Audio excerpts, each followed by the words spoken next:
Hey guys, my name is Mike Tischel and I'm here to invite you to the Syracuse Pan-Orthodox Young Adult Retreat October 2nd to the 4th in East Syracuse, New York.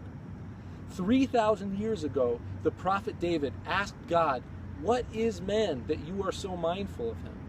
We can ask ourselves the same question today. Who am I as a human person?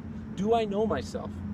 We hear various answers in the world around us. People are consumers, cogs in a wheel, some sort of animal, independent, the list goes on.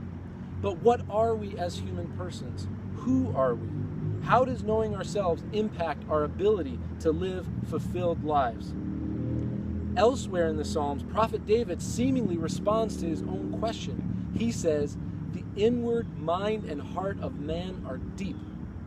So we're deep, like icebergs. Icebergs only have 10% above the water. The 90% below the water is what sinks the ship.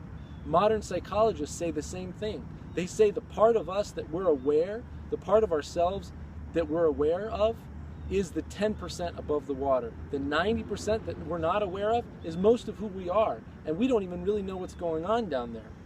Okay, so Prophet David doesn't really define us, but he does describe the fact that we are deep.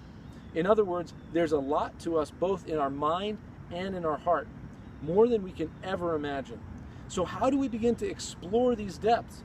Additionally, when we do discover things about ourselves, whether good or bad, what do we do about it?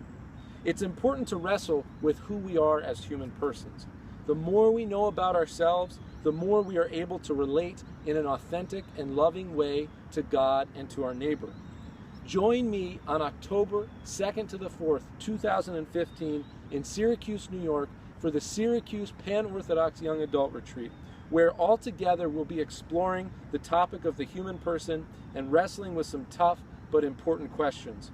We'll also have plenty of time for fun activities, a service project, worship, and meeting other Orthodox young adults from all over. To find out more and to register, visit www.thepersonproject.com.